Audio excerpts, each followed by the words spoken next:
চলো আজকে আমরা ক্লাস 11-এর নিউটনস ল শুরু করবো, ঠিক আছে? তো দেখো, প্রথমে আমাদেরকে যেটা জানতে হবে সেটা হচ্ছে যে কিছু টার্মস আছে এই ল সংক্রান্ত। নিউটনের যে প্রথম ল, ফার্স্ট ল, সেটা তো প্রথমেই একটা জিনিসই বলে দেওয়া আছে যে বাইরে থেকে কোনো বল দ্বারা কোনো বস্তুর উপর যদি বল প্রযুক্ত না হয় তাহলে বস্তুটা হয় স্থির থাকবে, না হলে যে বেগে সে চলছিল সে চিরকাল সমবেগে সরলরেখে চলতে থাকবে। তাহলে আমাকে প্রথম যেটা ডেফিনিশনটা আছে সেটা হচ্ছে বল। বল জিনিসটা কী, ঠিক আছে? তো এই আমরা 1D পড়েছি। 1Dর ক্ষেত্রে যেমন তোমার বেগ, ত্বরণ, সরণ এই সংক্রান্ত পড়েছি, তার সঙ্গে সঙ্গে একটা জিনিসটা আছে সেটা হচ্ছে বল। তো আমরা এই কিছু ডেফিনেশন আছে যেগুলো আমরা জেনে নেবো, তারপর আমরা পুরো লতে ঢুকে যাব। তো ফার্স্ট হচ্ছে তোমার হচ্ছে ভর, এম। ভরটা কি? ভরটা হচ্ছে আমরা বলি যে কোনো একটা পদার্থের মধ্যে, একটা বস্তুর মধ্যে যে পরিমাণ পদার্থ থাকে সেটাকে ভর। আমরা ন্যাচারালি যখন মেকানিক্সের যে কোনো সলভ করি প্রবলেম, তখন দেখা যায় যে এই ভরটা মোটামুটি সব জায়গাতে ইউনিফর্ম, অর্থাৎ ভরের কোনো চেঞ্জ হয় না। একমাত্র তোমার ধরো তুমি রকেটের ক্ষেত্রে প্রবলেম করছো, সেক্ষেত্রে ভরটা একটু চেঞ্জ হয়, পরিবর্তন হয়। তাছাড়া অন্যান্য ক্ষেত্রে মোটামুটি ভরটা কনস্ট্যান্ট থাকে, ঠিক আছে? তো ভরটা কি, নির্ভরটা কী করছে যে এই যে ভর, কোনো বস্তুর ওপর যত বেশি ভর থাকবে তার ওপর তত বেশি বল প্রয়োগ করতে হবে বস্তুটাকে সরানোর জন্য। অর্থাৎ কোনো একটা বস্তু রাখা আছে, তুমি তাকে ঠেলে সরাবে, তাহলে তোমাকে কী করতে হবে যে তোমাকে যখন ঠেলবে তখন দেখবে যত বেশি ভারী, মানে যত বেশি ভর তত তোমাকে বেশি ঠেলতে হচ্ছে। অর্থাৎ এই বলটা নির্ভর করছে কিন্তু ভরের ওপর। এই জন্যই আমরা বলি যে এটার জাড্যের পরিমাপক বলা হয় ভরকে। যে জাড্য জিনিসটা কি? এবার জাড্যটা হচ্ছে যে টেন্ডেন্সি, একটা স্থির বস্তু আছে, সে স্থির থাকতেই চায়, এইটা হচ্ছে টেন্ডেন্সি। একটা গতিশীল আছে, সে গতিশীল থাকতেই চায়, এই যে টেন্ডেন্সি, সেইটাকে বলবো আমরা জাড্য। এবার তাকে যদি তুমি পরিবর্তন করো তাহলে তোমাকে বাইরে থেকে তো কোনো বাধা দিতেই হবে, ঠিক আছে? এবং সেইটাই হচ্ছে বল। তাহলে সেই জাড্যের পরিমাপক হচ্ছে কি না ভর। তুমি যত বেশি বড় হবে, যত বেশি তার মধ্যে পদার্থ থাকবে, তত বেশি তাকে সরাতে গেলে তোমাকে তত বেশি বল প্রয়োগ করতে হবে। তাহলে বল জিনিসটা কী হলো? যে একটা বস্তু চুপচাপ বসেছিল এক জায়গাতে, স্থির হয়ে বসেছিল, তো তাকে তোমাকে এই জায়গা থেকে যদি সরাতে হয়, মানে তার স্থির বসেছিল, স্থির থেকে হঠাৎ তাকে গতিশীল করতে হবে, তাহলে তোমাকে যে জিনিসটা বাইরে থেকে প্রয়োগ করতে হবে সেটা হচ্ছে বল। অর্থাৎ নিউটনের ফার্স্ট ল কী বলে? ফার্স্ট ল বলে যে বাইরে থেকে প্রযুক্ত বল দ্বারা কোনো বস্তুর অবস্থানে পরিবর্তন ঘটাতে বাধ্য না করলে স্থির বস্তু চিরকাল স্থির থাকবে এবং গতিশীল বস্তু চিরকাল সমবেগে সরলরেখায় গতিশীল থাকবে। তার মানে এক নম্বর ফার্স্ট পয়েন্ট হচ্ছে যার বেগ স্থির, অর্থাৎ যার বেগ 0, u=0, যে স্থির, সে কিন্তু বল যদি প্রয়োগ না হয় সে চিরকাল স্থির থাকবে, অর্থাৎ তার এই ইউটা চিরকালই 0 থেকে যাবে। 2 নম্বর কথা হচ্ছে যে কারোর বেগ যদি একটা u=v থাকে, অর্থাৎ প্রাথমিক বেগ তার একটা ধরে নাও v, তো এই ভিটাই কিন্তু চিরকাল থেকে যাবে। অর্থাৎ এমন হবে না যে ইউটা প্রথমে v ছিল, তারপরে ইউটা, মানে এইভাবে না লিখে আমরা ইউটাকে প্রাথমিক বেগ লিখি। তো আমরা বললাম প্রাথমিক বেগ ছিল ইউ, অন্তিম বেগ হলো ভি। এরা দুটো যদি আলাদা না হয়, অর্থাৎ u= যদি v হয়, তার মানে u=v। এর অর্থ কীরকম? ধরে নাও কোনো একটা বস্তু একটা ইনিশিয়াল বেগ নিয়ে ছুটছিল, ইউ বেগ নিয়ে ছুটছিল, কিছু সময় পরে তার বেগ গিয়ে দাঁড়ালো ভি, তাহলে বেগের পরিবর্তন হবে। এখন আমি যদি বলি পরিবর্তন হয়নি, তার মানে কি? তার মানে হচ্ছে u=v, অর্থাৎ যা বেগ ছিল সেই বেগই আছে। তো এই দুটো কন্ডিশন ক্ষেত্রে বলা হবে বাইরে থেকে কোনো কিছু প্রয়োগ করার দরকার নাই, বা প্রয়োগ না হলে পরে এই দুটো কন্ডিশন মেনে চলবে। যদি বাইরে থেকে কোনো বল প্রয়োগ করা হয় তাহলে এই কন্ডিশনটা কিন্তু আর মানবে না, অর্থাৎ সে যে 0 ছিল সে কিন্তু একটা বেগ পেয়ে যাবে, আর যার ইউ ছিল সে কিন্তু অন্য বেগ, অর্থাৎ সেক্ষেত্রে u=v হয়ে যাবে। এইটাই হচ্ছে বল। তাহলে আমরা প্রথম ল থেকে কী পাবো? যে বলের একটা ডেফিনিশন পাবো। ডেফিনেশনটা তাহলে কী হলো? যে স্থির থাকতে চাইছিল, তাকে এমন একটা জিনিস তুমি প্রয়োগ করো যার ফলে সে স্থির থেকে গতিশীল হয়ে যাবে। গতিশীল ছিল, তাকে এমন একটা জিনিস প্রয়োগ করে যে তার গতিটা চেঞ্জ হয়ে যাবে, অর্থাৎ সে স্থিরও হতে পারে, গতি বাড়তেও পারে, বা আদার্স কিছু হয়ে যেতে পারে। তো তার মানে হচ্ছে সে তার টেন্ডেন্সিটাকে সে চেঞ্জ করে দিল, তার মানে সেই জিনিসটাই হচ্ছে বল। তার মানে ফোর্সের আমরা এখান থেকে সংজ্ঞা পাচ্ছি, ঠিক আছে? আচ্ছা, এবার তাহলে প্রথম ল থেকে আমরা এই জিনিসটা, তাহলে প্রথম লয়ের সেক্ষেত্রে আমাদেরকে এই যে মানে বলের সংজ্ঞাটা, বলের সংজ্ঞাটা আমরা এখান থেকে পেয়ে যাই, যে উনি প্রথমেই যেটা বলছেন যে সেটা হচ্ছে যে বস্তু যদি কোনো রকম তাকে ডিস্টার্ব করা না হয়, সেই কিন্তু চিরকাল হয় স্থির, না হলে সমবেগে চলবে। এখন কথা হচ্ছে যে স্থির আমি কাকে বলবো? স্থির বলবো যে তোমার ধরো একটা উদাহরণস্বরূপ আমি বোঝাই, যে তুমি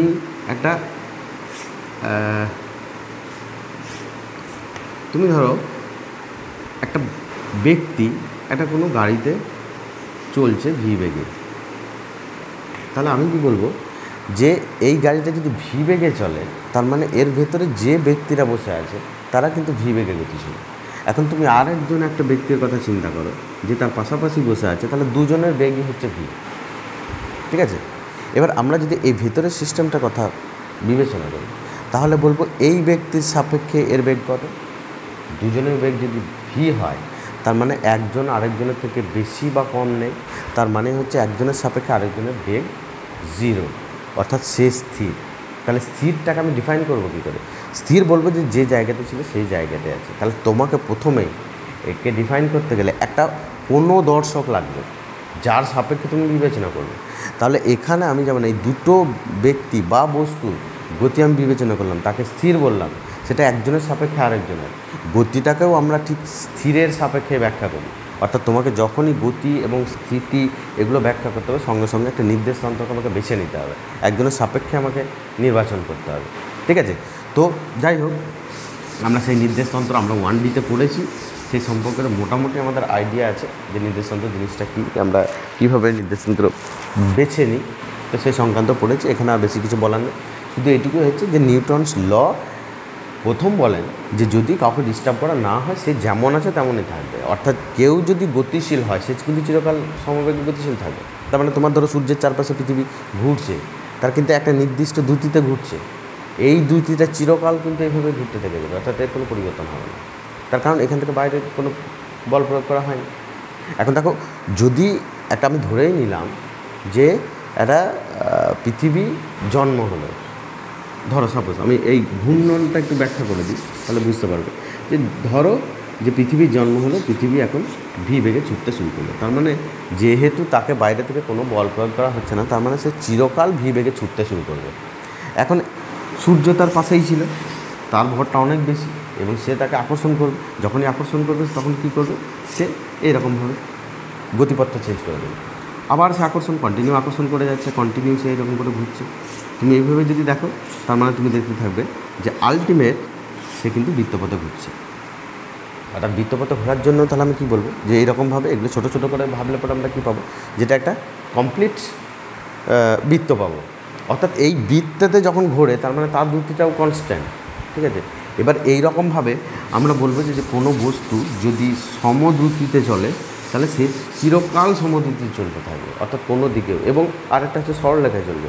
সরলরেখায় যদি না চলে, তার বেঁকে যেতে পারবে না, তার কারণ ভেক্টর নিয়ম অনুযায়ী আমরা জানি যে তার যদি ডিরেকশন চেঞ্জ হয়ে যায়, তাহলে গোটা রাশিটাই চেঞ্জ হয়ে যায়, অর্থাৎ সেটাকে আর ওই একই বেগ এটা আর বলতে পারবে না, অর্থাৎ ভেক্টর নিয়ম অনুযায়ী এটা কিন্তু হবে না। তার মানে হচ্ছে সরলরেখায় যেদিকে চলতে শুরু করেছিল সেই দিক বরাবরই সে চলতে শুরু করবে।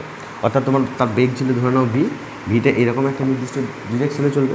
এবার কোনো কারণবশত ধরো এই দিকে হয়ে গেল, তার মানেটা কী হলো, আমরা ভেক্টর অনুযায়ী বলবো যদি যদি তার মডুলাস মানটা হয় এবং ডিরেকশন যদি চেঞ্জ হয়, তাহলে দেখো এই বরাবর কিন্তু এরও পরিবর্তন হয়ে গেল, অর্থাৎ কসের উপাংশে চলে আসবে, তার মানে বেগের পরিবর্তন হয়ে গেল। এটা কিন্তু হবে না, তার মানে সে তার ডিরেকশন চেঞ্জ করতে পারবে না, সে সোজা সরলরেখা বরাবর ছুটতে থাকবে।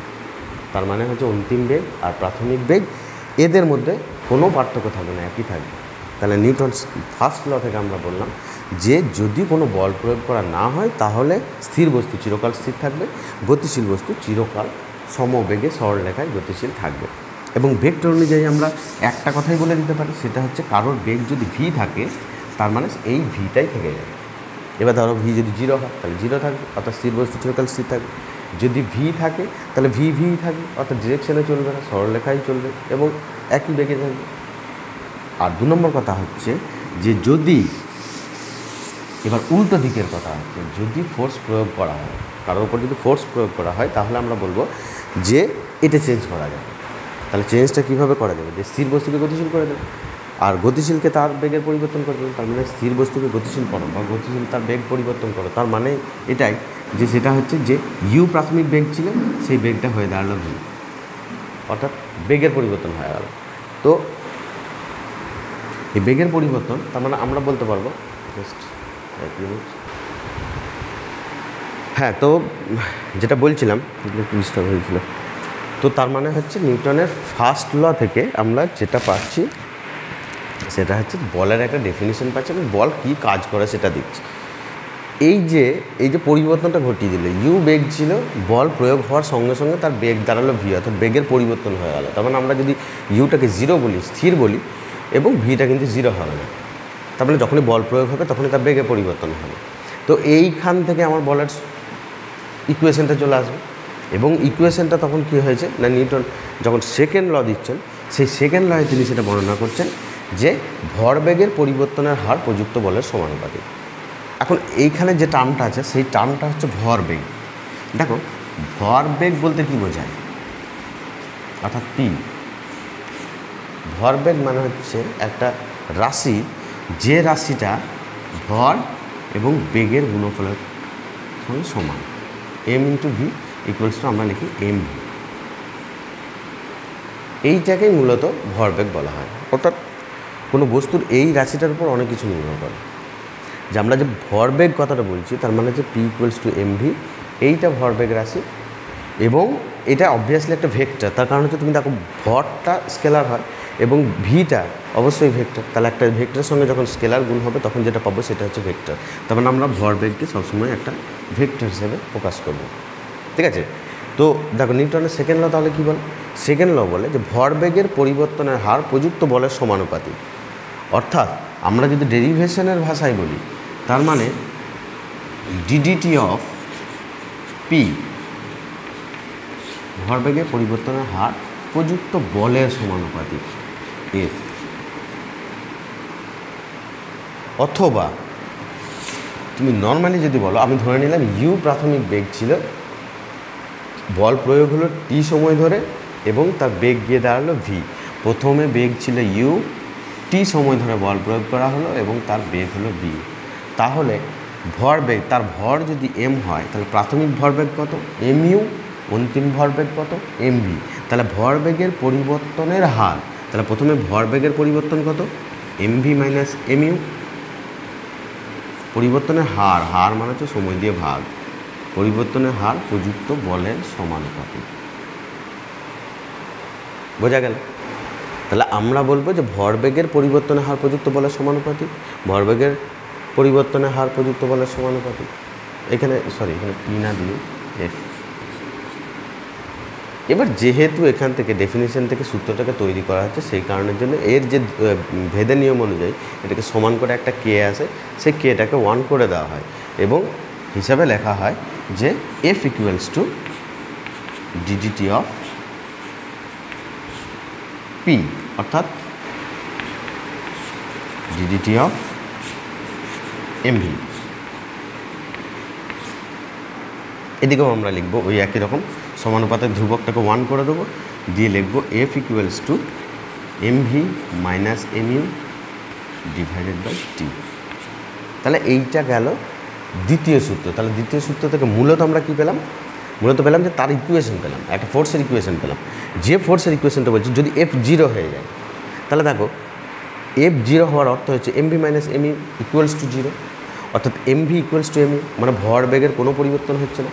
ভরটাকে যদি আমি কনস্ট্যান্ট রাখি তার মানে বেগের কোনো পরিবর্তন হচ্ছে না।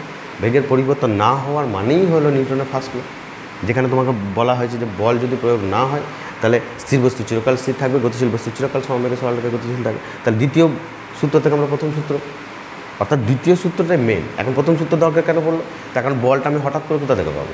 এখানে যেমন প্রথমেই দ্বিতীয় সূত্র বললো যে ভরবেগের পরিবর্তনের হার প্রযুক্ত বলের সমানুপাতিক, তাহলে বল জিনিসটা কি সেটাকে তো বলতে হবে, সেটাই প্রথম সূত্রতে বলে দিয়েছে, অর্থাৎ তার ডেফিনেশনটা আমরা পাচ্ছি। সেকেন্ড ল থেকে আমরা ক্যালকুলেশনটা পাচ্ছি। তার মানে হচ্ছে যে F equals to mv minus mu. এখন যদি কোনো কারণবশত আমরা সচরাচর নর্মালি যেটা হয় সেটা হচ্ছে যে এমটা যদি কনস্ট্যান্ট হয় তাহলে আমরা সেটাকে কমন নিয়ে নিই, কমন নিয়ে V minus you by T. এখন বেগের পরিবর্তন এবং তার হার, এটাকে আমরা ত্বরণ বলি, অর্থাৎ এটাকে আমরা লিখি এম ইন্টু এ। ঠিক এদিকেও দেখো তুমি যে ডিডিটি অফ এমভি, এমভি এটাকে যদি এমটা কনস্ট্যান্ট হয় তাহলে বাইরে বেরিয়ে চলে আসবো, অর্থাৎ এম ডিভিডিটি, আর তোমরা জানো ওয়ান ডাইমেনশনাল মোশনে পড়েছিলে যে ডিভিডিটি ইকুয়ালস টু এ ত্বরণ, অর্থাৎ এটা হয়ে যাবে এম এ, এগুলো তোমার ভেক্টর আছে, অর্থাৎ এম ইন্টু এ ত্বরণ। তার মানে ফোর্সটাকে কী পেলাম, F equals to M A. ঠিক আছে, ফোর্সের একটা আমরা সূত্র পেয়ে গেছি, কিন্তু একটা জিনিস মাথায় রাখতে হবে যে এই ইকুয়েশন কিন্তু মেন ইকুয়েশন এটা নয়, যে ত্বরণের সঙ্গে সম্পর্কিত নয়। মেন সম্পর্কটা কি, মেন সম্পর্কটা হচ্ছে ভরবেগের পরিবর্তন। এখন যদি কোনো কারণবশত যদি ভরটা কনস্ট্যান্ট না হয়, তাহলে সেক্ষেত্রে আমরা কী করবো, তখন কখনোই আমরা এমটাকে বাইরে বের করে দিতে পারবো না, অর্থাৎ ডিভিডিটি করতে পারবো না। তাহলে সেক্ষেত্রে কী করতে হবে, সেক্ষেত্রে দেখো আমরা এখান থেকে যদি বলি যে স্বাভাবিক নিয়মে যদি এমটা পরিবর্তনশীল হয়, অর্থাৎ এমটা যদি চেঞ্জ হয়ে যায়, সেক্ষেত্রে আমরা কিন্তু কমন নিতে পারবো না, অর্থাৎ ত্বরণের সঙ্গে কোনো রকম সম্পর্ক করতে পারবো না। এমভিটাকে এমভি রাখতে হবে, এমইউটাকে এমইউ রাখতে হবে। অর্থাৎ এইটাকে তুমি P1 নাম দিতে পারো, এটাকে P2 নাম দিতে পারো, বা এটাকে P1 এটাও P2। তাহলে সেক্ষেত্রে তোমার হয়ে যাবে যে যদি পরিবর্তনশীল হয় তাহলে এফ ইকুয়ালস টু তোমার হয়ে যাবে P2 minus P1 divided by টি, যেখানে P2 ইকুয়ালস টু এমভি এবং P1 ইকুয়ালস টু এমইউ। আমরা ডেরিভেশনের ভাষায় কী বলবো, ডেরিভেশনের ভাষায় বলবো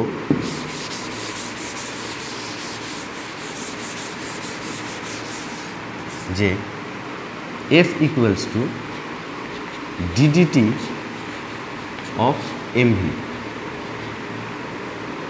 ঠিক আছে, এখন দেখো যদি ভরটা কনস্ট্যান্ট না হয় তাহলে সেক্ষেত্রে আমরা কী করব, ডেরিভেটিভের নিয়ম অনুযায়ী এম ডিভিডিটি প্লাস ভি ডিএমডিটি, এই ইকুয়েশনটাকে ফলো করতে হবে।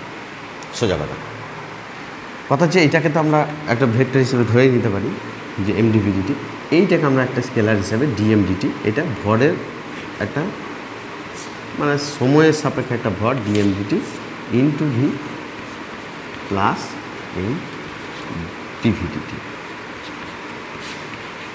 এই হচ্ছে ইকুয়েশন।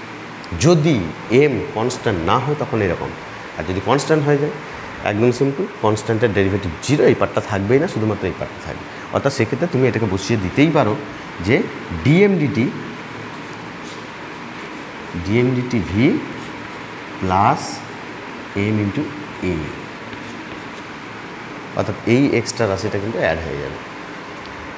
আশা করি দ্বিতীয় সূত্রটাও মোটামুটি কমপ্লিট, কারণ দ্বিতীয় সূত্রে এখানে কোনো ঝামেলা ঝঞ্ঝাট আর কোনো কিছু নয়। তাহলে দ্বিতীয় সূত্রে আমাকে যেটা পড়তে হবে সেটা হচ্ছে ভরবেগ সম্পর্কিত একটা কনসেপ্ট। ভরবেগ জিনিসটা কি, আসলে ভরবেগ হচ্ছে ভর এবং বেগ মিলে যে জিনিসটা তৈরি করে, যে রাশিটা তৈরি করে, কিন্তু ভরবেগের কনসেপ্টটা অনেক বড়, অনেক বিশাল।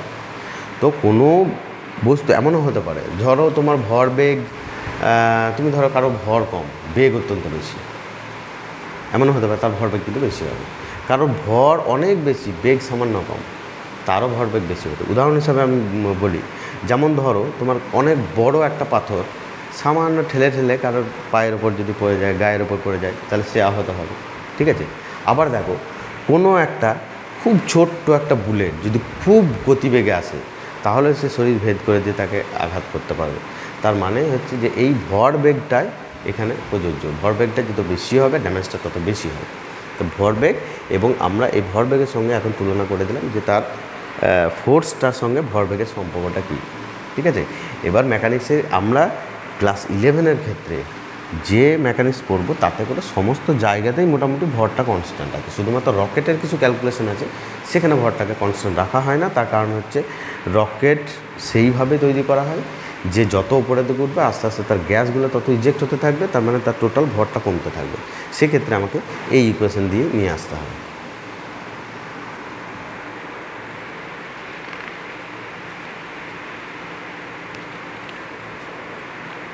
আচ্ছা, আরেকটা জিনিস বলে দিই, সেটা হচ্ছে যে এই নির্দেশতন্ত্রটা সেটা 1Dতে করানো হয়েছে। 1Dতে করানো হয়েছে, আমি শুধু জাস্ট একটা জিনিস বলে দেবো, সেটা হচ্ছে যে আমরা যে জড়ত্বীয় নির্দেশতন্ত্র আর অজড়ত্বীয় নির্দেশতন্ত্র, দু ধরনের নির্দেশতন্ত্রের কথা বলেছিলাম।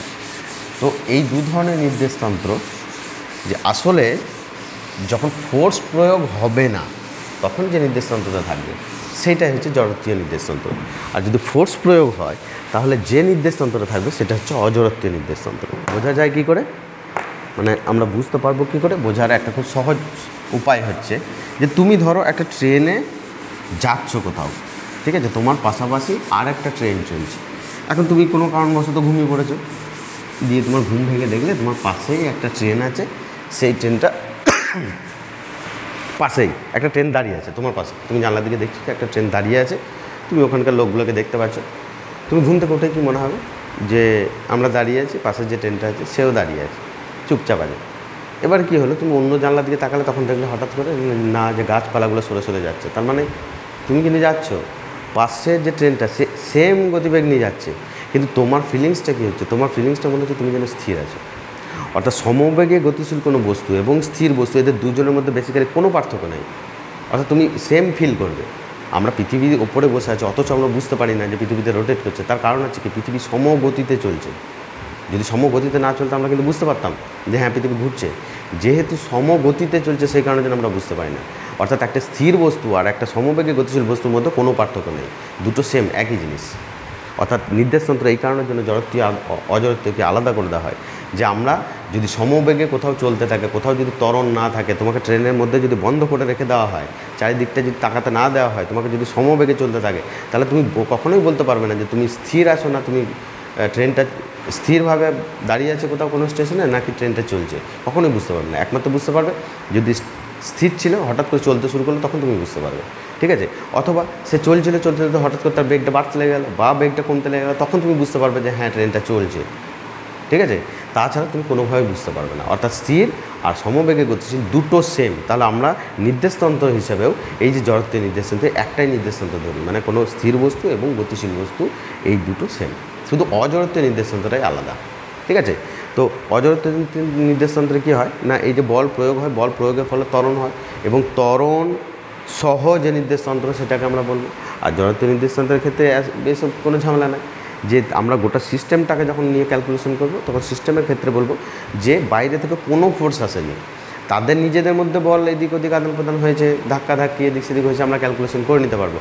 গোটা সিস্টেমটার ওপর কিন্তু কোনো বল প্রয়োগ করেনি বলে আমরা গোটাটাকে জড়ত্বীয় নির্দেশতন্ত্র হিসেবেই ভেবে নিচ্ছি। যেমন ধরো তোমার একটা উদাহরণ হিসেবে দিই, একটা এরকম কোনো একটা সিস্টেম আছে, সিস্টেম বলতে তুমি একটা বাক্স ধরে নাও, তার ভিতরে কিছু বস্তু রাখা আছে, যদি এটাকে চুপ করে এক জায়গাতে রাখা থাকে, এর ওপর যদি কোনো বল প্রয়োগ করা না হয় তাহলে এর টোটাল ভরবেগটা কী হবে, আনচেঞ্জ।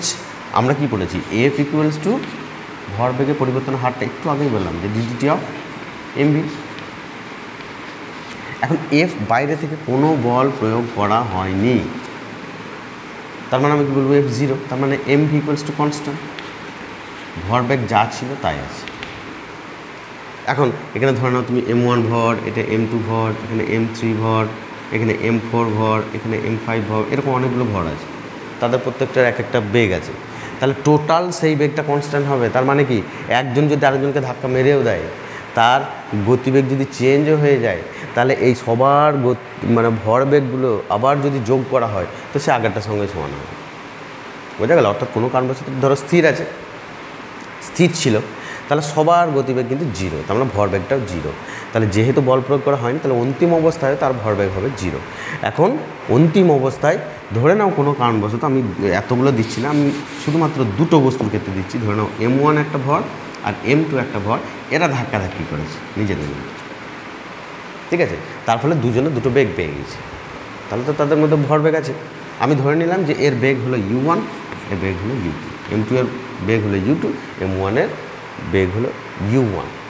কী বলেছিলাম, প্রথমেই জিরো ছিল, স্থির ছিল, তার মানে প্রথমে ভরবেগটা জিরো ছিল, কোনো বল এই সিস্টেমটার উপর প্রয়োগ হয়নি, অর্থাৎ এটা জড়ত্বীয় নির্দেশতন্ত্র, কিন্তু ভেতরে ধাক্কাধাক্কি হয়েছে, তার মানে হচ্ছে এরা নিজেদের মধ্যে বল প্রয়োগ হয়েছে। তার মানে আমি কি বলবো যে এদের ভরবেগটা রিমেন আনচেঞ্জড, অর্থাৎ কনস্ট্যান্ট থাকবে। তার মানেই হচ্ছে যে M1 U1 plus M2 U2 equals to zero, অর্থাৎ M1 U1 plus M2 U2 equals to zero, এইটা হবে ইকুয়েশন। তারপরে তারা নিজেরা ধাক্কাধাক্কি করতেই পারে, কিন্তু এটা জড়ত্ব নির্দেশাঙ্ক আছে, আমরা ক্যালকুলেশন খুব সহজভাবে করতে পারবো। কিন্তু কোনো কারণবশত দেখে ফোর্স দিয়ে দেওয়া হবে, ফোর্স দিলে কী হবে, ফোর্স দিলে এর ভিতরে দেখো আমরা ভরবেগটা আর কনসার্ভ থাকবে না, তার ফলে কী হবে, ভরবেগে পরিবর্তন হয়ে যাবে। ভরবেগে পরিবর্তন হলে প্রথমে যে ভরবেগ ছিল আর শেষে যে ভরবেগ, এই দুটোকে আমরা মেলাতে পারবো না। তাহলে আমাকে কী করতে হবে, অন্তিম ভরবেগ টোটাল ক্যালকুলেট করতে হবে, প্রথমে যে ভরবেগ ছিল টোটাল ক্যালকুলেট করতে হবে এবং তাদের মাইনাস করে সে টাইম দিয়ে ভাগ করে আমাকে অ্যাডজাস্ট করতে হবে। এইটাই হচ্ছে অজরত্ব নির্দেশাঙ্কের উদাহরণ। অর্থাৎ গোটা সিস্টেমটাই তোমার একটা ফোর্সের আন্ডারে চলছে, তার মানে ত্বরণ অথবা মন্দন চলছে। তো যাই হোক, আমরা এই সেকেন্ড ল অবধি, দাঁড়াও এক মিনিট জাস্ট আমি দেখে নিই।